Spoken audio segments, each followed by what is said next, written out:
Incredibly positive news. Obviously, we've got to see what unfolds, but everybody should want to see those hostages returned. Everybody should want to see that aid get into Gaza. Everybody should want to see the end to that pain and suffering and that awful humanitarian crisis in Gaza. So we welcome it. We hope we can, we pray that it gets where we want to see it. I asked the government about this earlier, but I wonder what more the UK can do to try and ensure those three factors that, as you've laid out, are adhered to. And as I say, again, seeing that picture from Gaza, it causes one to worry that perhaps we're not going to see the outcome of this that we all want to see. Well, it was difficult. I mean, if the answer to this situation had been easy, it would have been solved long ago. Very difficult situation, but there's a pathway now. There is a pathway to peace. There is a pathway to the end of all this awful suffering. We pray that it comes off. Now, of course, the US, through Donald Trump, have been leading this process. They've got their 20-point peace plan. As far as the peace plan is laid out, the hostage release has to happen first and the ceasefire has to begin. We've also got this element of the disarming of Hamas. That's not in some of the earlier detail. How challenging is that going to be? I think it's always going to be a precarious situation. I think dealing with Hamas is always going to be a very difficult thing. If you're dealing with a terrorist organisation, there are real challenges to that. But there is a route there now. There is a pathway. There's the opportunity for this thing to be resolved, and we've just got to hope and pray that it comes off. And of course, the government have announced in the past few weeks they're going to recognise a Palestinian state. I know that that's something that the Conservative Party are opposed to, but that offers a way, doesn't it? I don't think that supports this position at all. It doesn't. Well, we've said that the US was leading in this situation. They disagree with that as a position. The fact that you reward the people who undertook these terrible atrocities. But you know what? There's a pathway now. There's a pathway. We've got to support the US, support both parties in this. Be seen to be an independent and neutral player. Support that peace process, and hopefully we can get there. You wouldn't reconcile from the position that we are in now, would you, in terms of that pathway to the peace, recognising that state in Palestine? I think doing what Starmer chose to do in recognising Palestine as a state at that point in time is very much the wrong decision. We need to enter these negotiations, which they are, with all the cards on the table, and be able to play all of those cards. And actually handing that over to a terrorist organisation ahead of the game, it was not helpful. And I think the US would tell you it won't have helped in this situation. He said as much in that news conference, didn't he? The aid getting in is the next element that you mentioned. Of course, it's going to go through the auspices of the UN and the Red Crescent.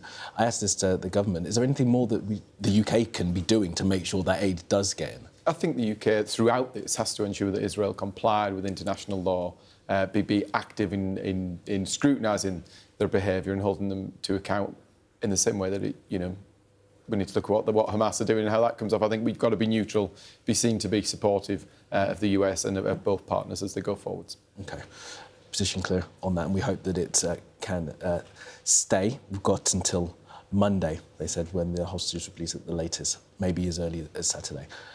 Since I've got you, let's talk a little bit about what we saw yesterday at conference. Kemi Badenoch gave a speech. Has that saved her now until at least the May? The big news, the fantastic news, the important news, the defining news that's really beneficial to this country as we go forward. I think it was a fantastic speech. And not only was it delivered well, but actually the amount of policies that came forward. Kemi said we were going away, we were doing the detail, we were coming forward with real plans. And that's exactly what she's done. Plans for a stronger economy, plans for stronger borders. There's a way forwards. Real positive stuff. And that retail offer of the removal of stamp duty is going to cost, what, $4 billion? Is that right? Is that how much it's going to cost? $9 billion, actually. $9 billion. But you know what? It's all costed. That's the one difference. Because you're going to save $47 billion, aren't you? We're saving 47 billion. 23 out of the welfare budget. That's the difference with the Conservatives. We don't just tell you what we're going to give you.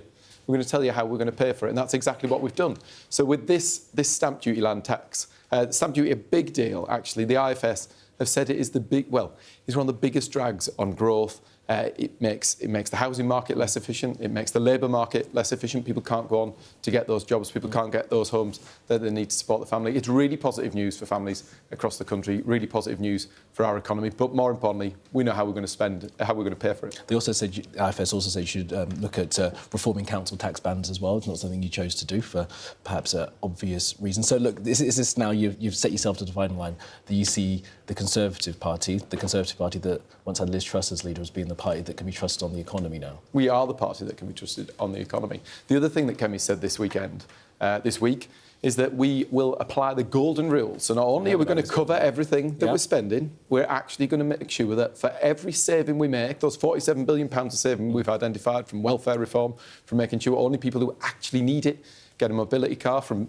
slashing the civil service back to the levels that it was long before the pandemic, reducing it by a third, meaning that money is spent in the way that people want to see it spent. £47 billion of savings, but for every pound that we save, half of that is going to be put into paying down the debt, because we all know the damage that Labour are doing to our economy.